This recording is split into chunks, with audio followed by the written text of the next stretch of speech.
Hi there. How are you? Today I feel compelled to read from my book, Those Who Know.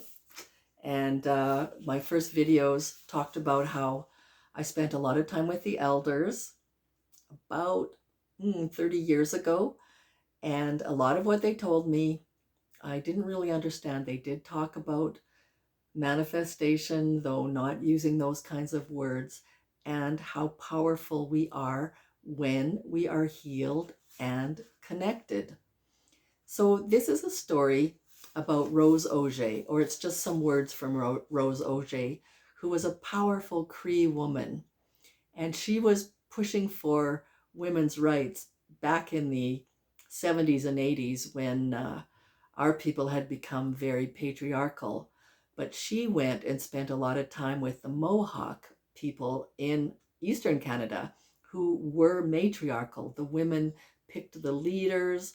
They decided when the community would move, if the animals were getting scarce, and the soil where they were growing corn, beans, and squash, if the soil was being depleted, the women made the decision to move the camp or the village. So Rose talks about being healed and being connected. So she says that there's a prophecy, and we know the time is coming. It's a time of purification. There will be floods, eruptions, and many things. The earth, Mother Earth, is starting to rebel against what is going on. It's so unbalanced. The purification is going to happen. And when it does, we're going to have to start over.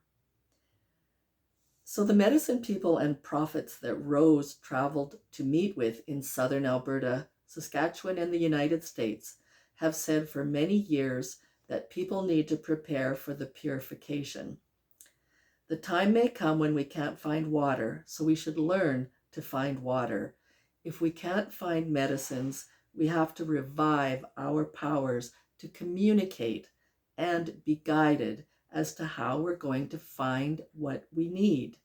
For instance, you might be guided to the mountains, to a place where you can survive if the world is being disrupted all around you. She talked a lot about being disconnected and that Indigenous people are connected because this is their homeland. This North America, Turtle Island, is the Indigenous homeland. But Europeans who came over became disconnected from their homelands. They lost the most important part of themselves, their spirit connection, Rose said.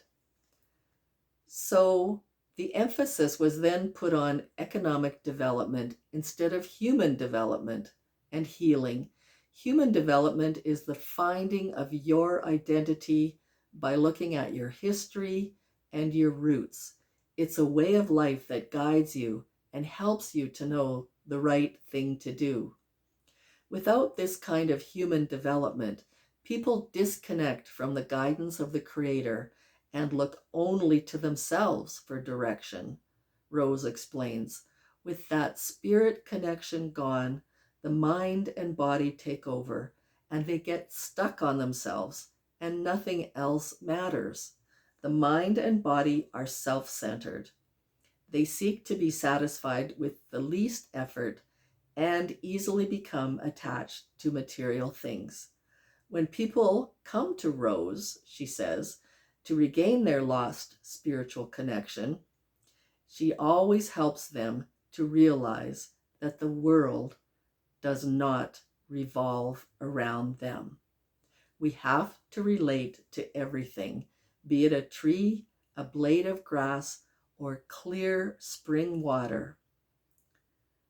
A person must be totally sincere in wanting to know the truth about life and to heal, and be willing to break down old, deeply ingrained ideas that may come about due to being hurt or being wounded. So I said that I would speak about healing because Rose talked about becoming connected. after healing. And a lot of healing that I did with her was in the sweat lodge. And it was a place where you are in the dark and hot rocks are being doused with water that has medicine in it that's been boiled with mint or other kinds of plants. And it's very healing and it's very intense. And something happens inside there. And it's like your deepest secrets, your deepest wounds come to the surface. So healing is so important because everything is light. Light vibrates very quickly. And if you're carrying around negative emotions, woundedness, karmic imbalances, that weighs you down. You can't rise up to the higher realms. And there is something called soul connection. I have a friend who's very much into the Kabbalah right now. And soul correction, I'm just going to read what he said about it, is that life is about lessons that we need to learn so that we can ascend to higher levels of consciousness. So, what is inside that you need to heal?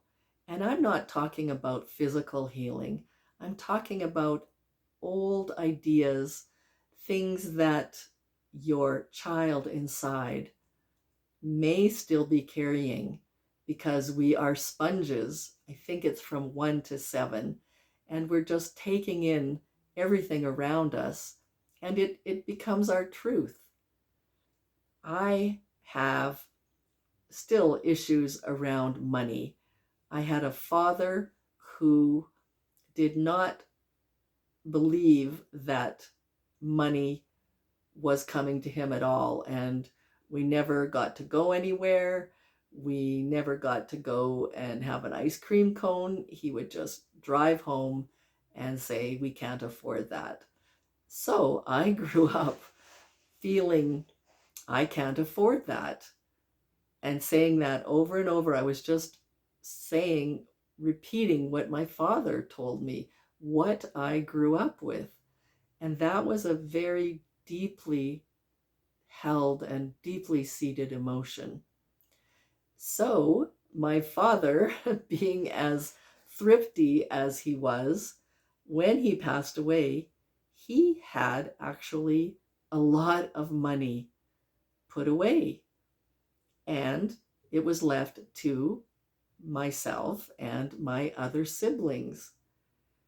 But through a turn of events, the portion that I got was incorrectly invested, was used on a sure bet, shall we say, that didn't pan out at all, and close to $1 million were lost. That's, I think, how I was coming back to, I don't deserve this. I will start things that benefit other people as I continue to just volunteer. And I think part of that is also feeling that you can't be rich and spiritual at the same time.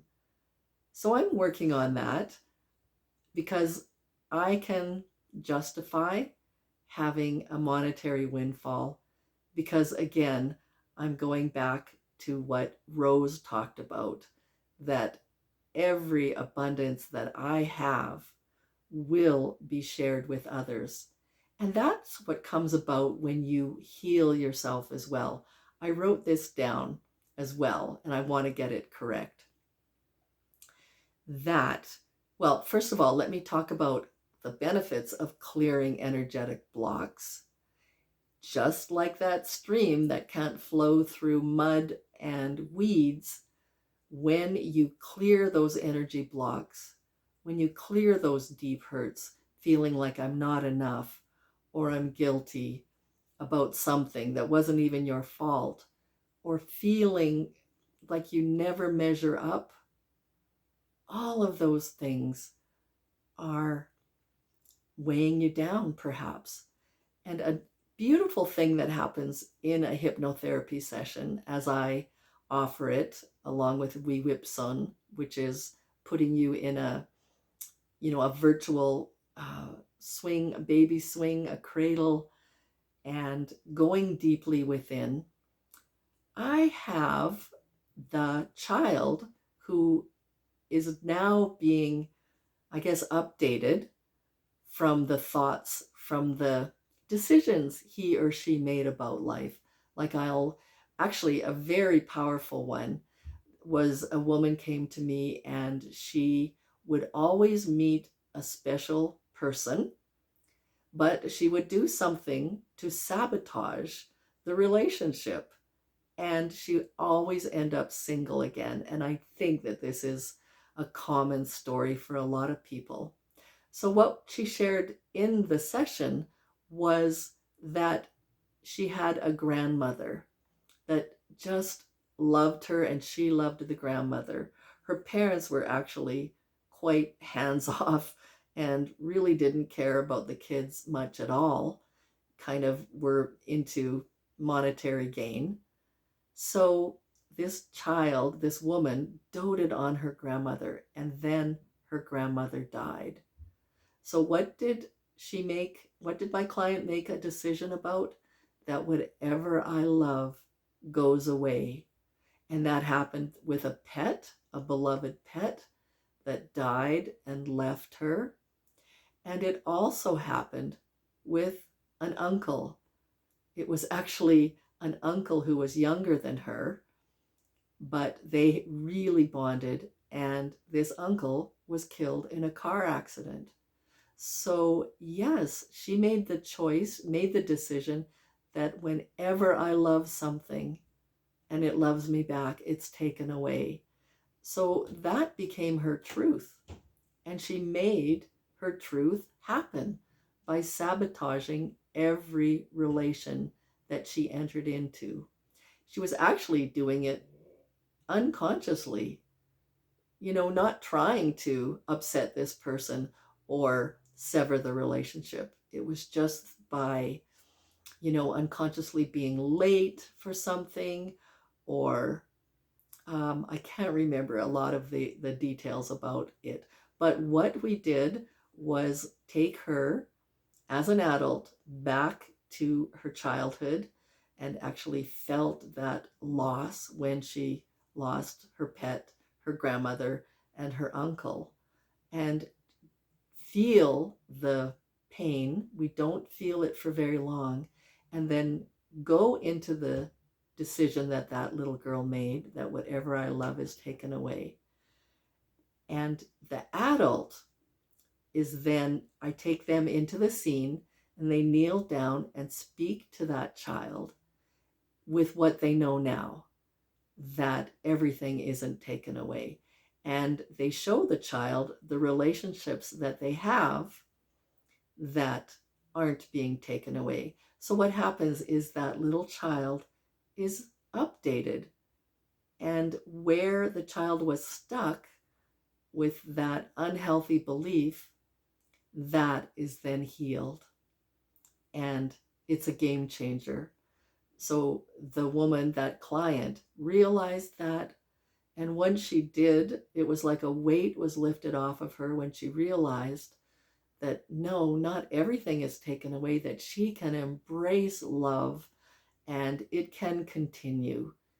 It can last a lifetime, unlike what her little child thought. So that's just an example of clearing those negative energy blocks. When you do that, you raise your vibrational energy, your frequency. So then you vibrate at the same rate as that which you want. And when I was in school, we looked at a lot of saints, people who were extraordinary in terms of their faith and their belief. And magical miracles did happen around them. So they did a lot of clearing out. And the higher you vibrate, the more you attract high vibrational things to you. So you strengthen your powers of manifestation. It goes hand in hand with healing. And who wouldn't want to be the most powerful manifester? Bring to you what you want. Bring to you what will help you and other people. It's truly a malleable reality that we live in. And the final one is that healing opens your heart center. When we heal, we open our hearts to receive and give abundance. So why not take a step toward healing today and align with your highest self, with your highest purpose? Do some soul correction. Do some inner child healing.